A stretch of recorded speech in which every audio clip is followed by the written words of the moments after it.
Hi, welcome to another episode of Start the Week with Wisdom. I'm your host, Bridget Burns with the University Innovation Alliance.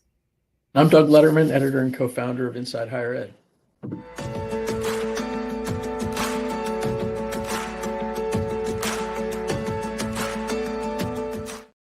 Each week, Doug and I team up to have a conversation with a sitting college president or chancellor to learn about them as leaders, to try and unpack and distill a bit of their wisdom, and hopefully to give you a bit of perspective of optimism and hope for the week ahead. So that's why we call it Start the Week with Wisdom. Today, we're joined by Dr. Fram Virjee, who's president of Cal State Fullerton, California University Fullerton. Has been that since 2017.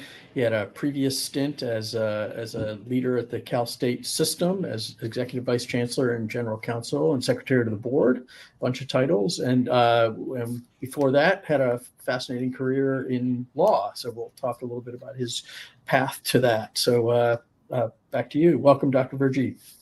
Well, thanks. It's great to be here. I'm excited to talk to you about something I know a little bit about, me. Well, let's start there, because as we were starting the conversation, I was trying to find out a little bit about your background, and it was so interesting. We had to have you stop talking because we wanted to get it recorded. So prior to this, you work at the CSU, you work in the chancellor's office. But before that, you're a lawyer, and that's a completely different world. You're in the private sector. And could you just share a little bit more about your background that you were about to share? Sure. I will share that I'm an immigrant to this country. I came here in when I was 5 years old. I came across on the Queen Mary, believe it or not, never knowing it was going to be in my backyard for the rest of my life.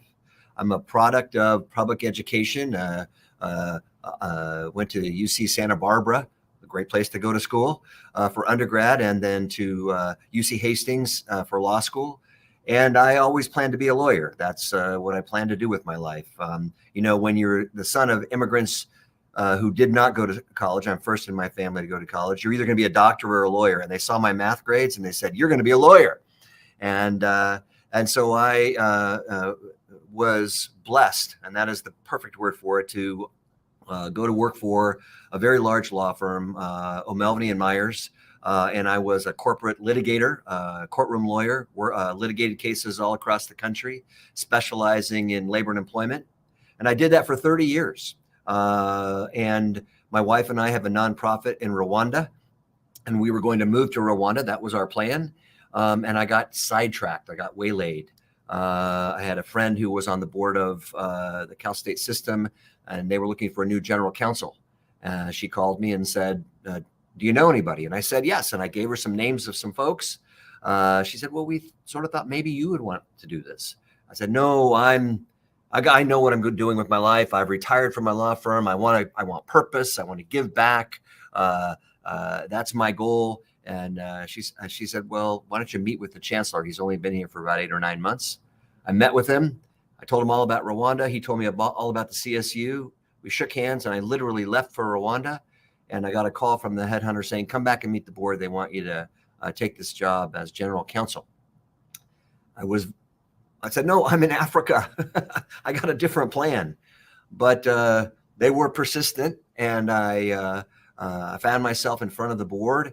And when the chancellor said, look, you've been sucking it out of California for 30 years. It's time for you to give back a little bit to California. Rwanda will be there. It resonated. The CSU system has 500,000 students, the largest university in the country.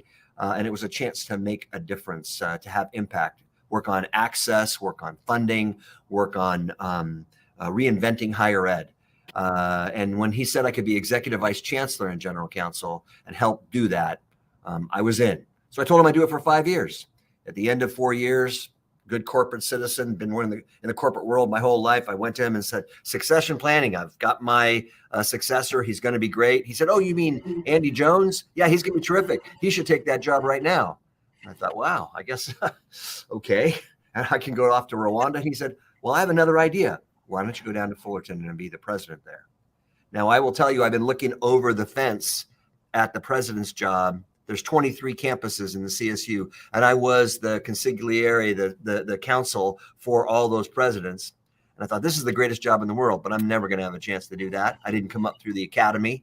I was never a provost or a dean or any of those things. And so I thought about it for about 5 seconds, and I said, absolutely, I'm in. Now I was only going to do this for 18 months, be sort of an interim. I got here. I fell in love almost immediately. This is the greatest job in the world. And so here I am 5.5 years later.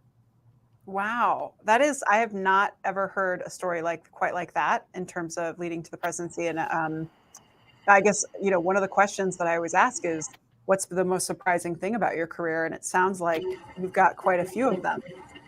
Well, I'm a person of faith, and I believe that God's got a plan. And so I just kind of try to listen to that. That may sound hokey to some people, but to me, it's important.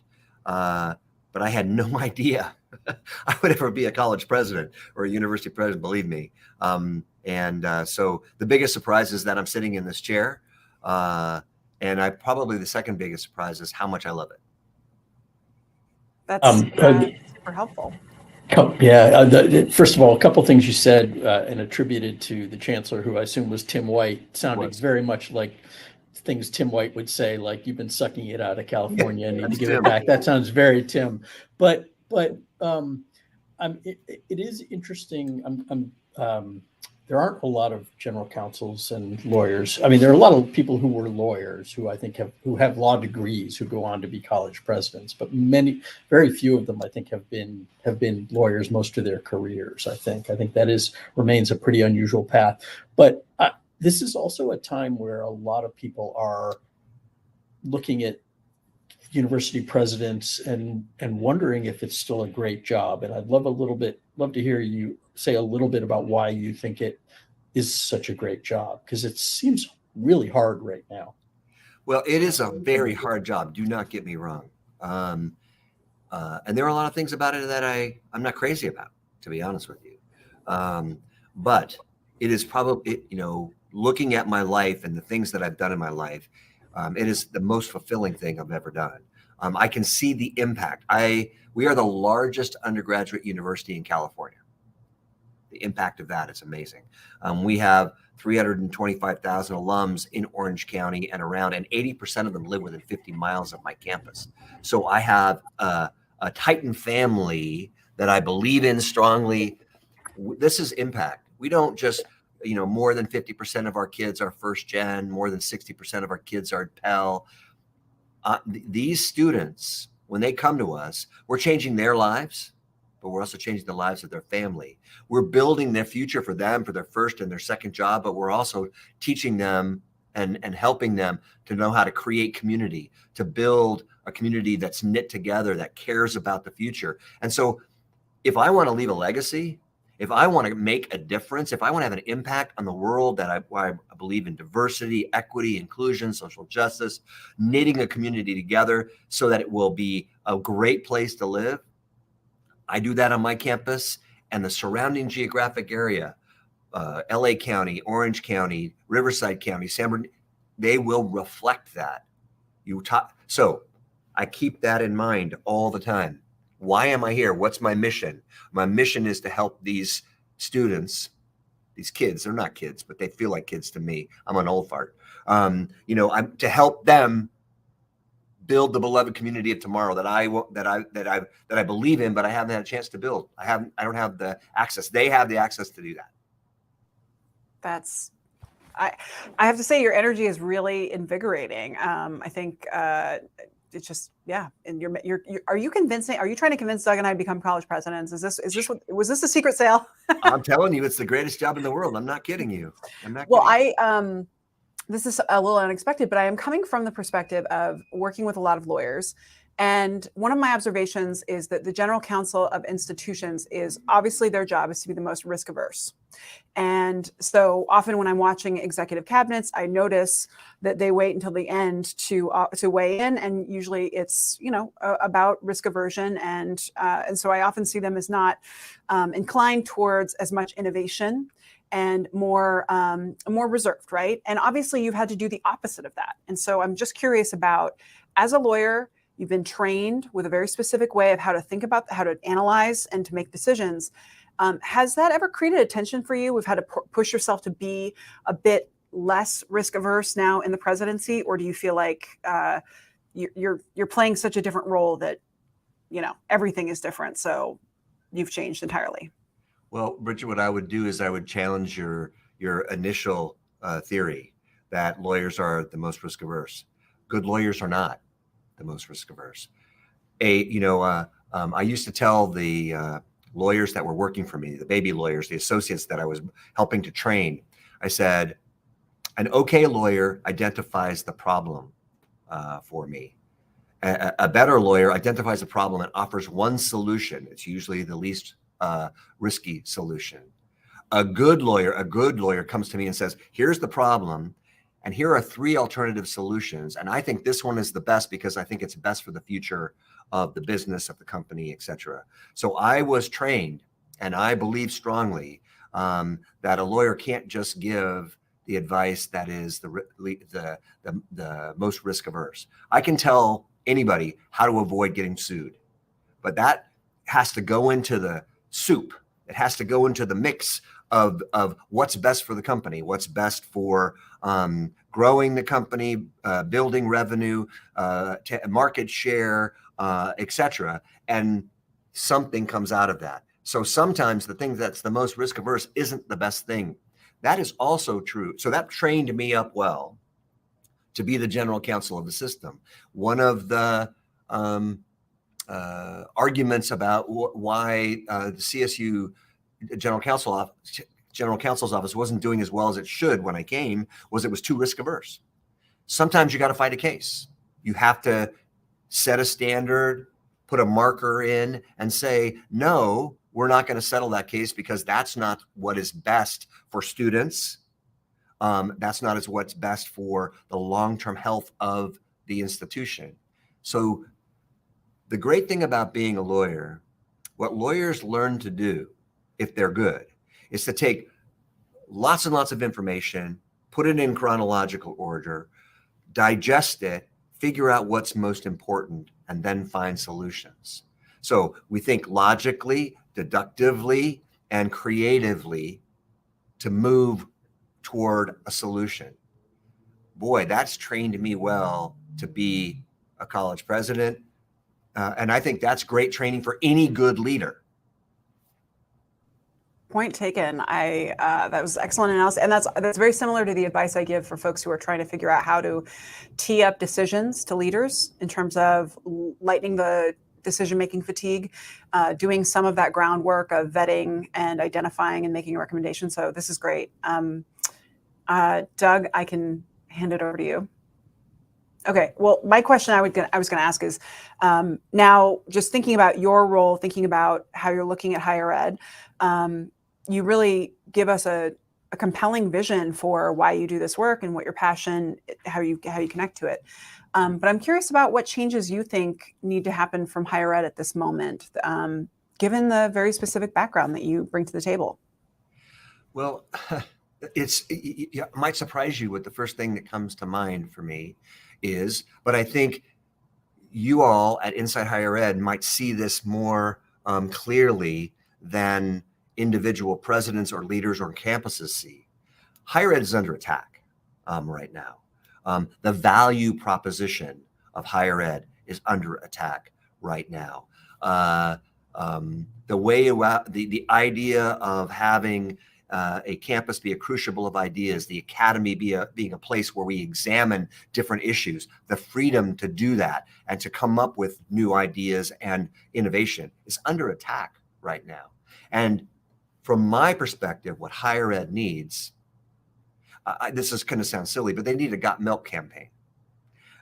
We need to restate and reshare the value proposition of higher ed. Now, absolutely, our students should leave us prepared for their first job and their second job and their third job. Gone are the days like dinosaurs like me stay in a job for 30 years.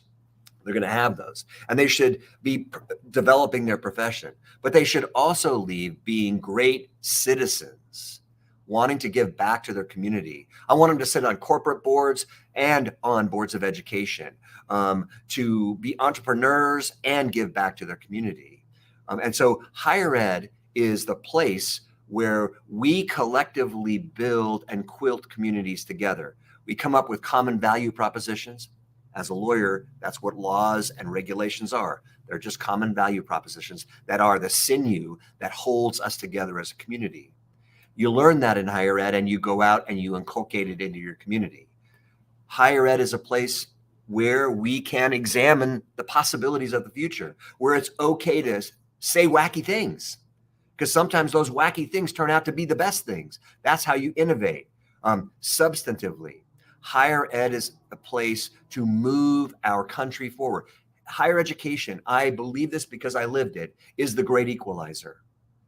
If I bring my kids to my university and they graduate, they will go on to amazing master's and doctorate programs and or out in the community, and they will thrive. The kids that don't come to me, the kids that don't get out of community college, the kids that go straight into the workforce from high school, a lot of them are not going to thrive. Instead, they're going to get on that treadmill of a rat race, and they're not going to move forward. We need, as a sector, to share that value proposition broadly and proudly and swagger about it. Frankly, the data is so compelling. Look at the difference between what you earn with a degree and what you don't. And the value proposition is there. Look at where all innovation comes from. I'm talking about in STEM, in the arts, in humanities, in engineering and computer science. Without higher ed, we will not move forward as a country, and we will not move forward as a community. I don't think anyone's ever accused you of being uninspiring, I would guess. So thanks for the pep talk. I agree about higher ed actually engaging with the public, but also listening and responding to those attacks. Doug. Well, I was gonna ask. A lot of what you just talked about was about sort of kind of marketing, and you referred to Got Milk. Are there also things that institutions need to step up their game on, sort of actual change from within the sector, rather in addition to sort of improving the public perception of it and the value? Absolutely. And if higher ed is, sometimes people use the Titanic metaphor. I don't think that's a good one. The Titanic sunk. We don't want to use that. But I think using an aircraft carrier is probably, higher ed takes a long time to turn. It takes a long time to adjust. The academy thought we couldn't do a lot of things. Universities thought we couldn't do a lot of things. We have proven that's not true. I'm very proud that Cal State Fullerton was one of the first universities in the country when the pandemic hit to go virtual. If I had told my faculty that you're going to teach all your classes on Zoom, I would have been tarred and feathered and run out of town, right? But it actually worked. We assured persistence of education while protecting the health and safety of our kids. Now, coming out of that pandemic, it's a new normal. Everybody talks about this. We learned things. Higher ed can change quickly. I had my financial aid folks say to me, everybody else can leave campus, but we have to be here. We have to be on campus in our offices doing our work. I called baloney on that. They called baloney on that. I didn't even use the word baloney, by the way. And within the matter of a couple of weeks, they were doing their job virtually. Now our students are coming back, and they like those virtual appointments with our financial aid folks better than they did in person. Our counseling services, more students want virtual counseling that want to come into the offices. So we have changed the way in which we are delivering services to our kids. This, Doug, is the big thing that we have to do. We cannot let the ball and chain, the anchor of the past, slow us down or drag us back. We have to move forward. Now, we are going to be an in-person institution forever. We are not going to turn into a virtual university, because there is great value to coming together, communing together, seeing each other, talking to each other. But I have students that want more virtual classes, hybrid classes. I have capacity needs where if I can teach the lecture portion of that class virtually and have the lab in person, I can get access for more kids. I can move more kids to graduation, and it is a value thing that improves. So it improves everything for the institution, for the students, for the future. So Doug, I think that is where higher ed has to pay attention. You know, we just hired a bunch of instructional design individuals to design our bottleneck courses, our courses where kids can't get into those courses so that they can move forward and graduate, because we want to expand the number of those. We were limited by the number of classes we have. Now, not the sky's the limit, but there are increased limits. So I think that's the big area where higher ed needs to innovate. And when we think we can't do it, don't say can't, let's say how. That's great. So yes, I agree. Higher ed definitely has to innovate and adapt and better listen to students and if we're going to be expecting to have a worthy something that the Got Milk campaign has something to offer about, right? But I want to shift back to you, and we have a few questions that we generally ask everyone, and they're just about advice that you've received as a leader that's been really valuable to you, advice you most often give, and any books or especially on leadership that have been useful. So I'll first start with, is there one piece of advice that someone has given you that has been most valuable for you throughout your leadership journey? So remember, I was a lawyer first, in a big law firm first. And so this may not be germane, but what it did was crystallize things for me. And I'm being a little tongue in cheek. I had one of my partners say to me when I was associate, remember, one partner, one wife, one house.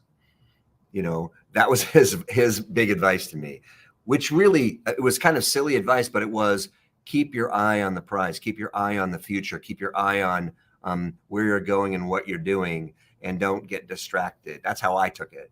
The best advice that I've received was through watching one of the greatest leaders I've ever watched, as opposed to him giving me specific advice. I had the good fortune and blessing of having Warren Christopher, who was Secretary of State in the Clinton administration and Assistant Secretary of State under the Carter administration. He was the managing partner at O'Melveny when I was there. And I watched him build coalitions in our in our law firm and in the country. And he did it in a very special way, making sure that everybody had an opportunity to speak, divining consensus, not trying to be the smartest person in the room, not trying to impose his ideas on the group, but instead asking questions that would elicit different ideas, different approaches, different concepts, and then engaging in the navel gazing and the palaver that would lead to actually finding the best solution. So I was blessed to see him do that, and I've always tried to run anything that I've led to lead with horizontal leadership, where everybody has a voice, they're respected, and they know that they can share, and they know there's no recriminations in sharing. There's no crazy ideas. It's okay. You know, I don't like the term safe space, but it is a place where you can raise these ideas, because that's what we're trying to do. We're trying to come to the best solution. So having different ideas in the room was the thing that I learned the most from watching a great leader. That sounds like an incredible learning opportunity. Is there advice that you give most frequently to people who are aspiring to leadership that is different than that? Well, it's only slightly different. I say there's 3 rules to leadership: listen, listen, and listen. Right? Listening, active listening, not just passive listening, where you're actually engaging in the conversation and asking questions to make sure you understand. This is what I heard you say. This is what I think you're identifying as the problem. This is the solution that I hear you shaping. Active listening is the most important thing. So I'm only tongue in cheek with those 3 rules, but active listening is the number 1 rule. Number 2, if you succeed, it is because of your team. Make sure you share and give those accolades and the credit to your team. You will build a team, you will build loyalty, you will build camaraderie, you will build community. If things go south, it's the leader's fault. Take it upon yourself. Do not try and deflect that and say, well, it wasn't really my fault because that was someone else on me. No, no, no, no. So listen, give credit, and take the blame. I mean, that's pretty base, but I think those are, to me, the attributes of a great leader. That's great. I agree. People being less obsessed with taking credit and who gets the credit is actually a pretty big indicator of whether they're going to be a successful leader. So the last question is there any book that has been valuable to you as a leader in your journey that you most frequently recommend others read? So I was a political science major in undergraduate. I'm a lawyer. I love the Constitution. I love law. I love the complexity of society under law. And so I tend toward political leaders as my touchstone and gold standard. For me, I was 7 years old when RFK was shot and MLK was shot the same year. They've been my inspirations for my life on good leadership. But the books I recommend for leadership might be a little different than what you'd expect. First of all, I love the autobiography of Malcolm X. It is a study in of a person transforming in their lives to becoming a leader. I think it's something people, I always recommend it. And recently I've been recommending Doris Kearns Goodwin's Leadership in Turbulent Times. It's a book she wrote about 3 years ago. It studies the leadership of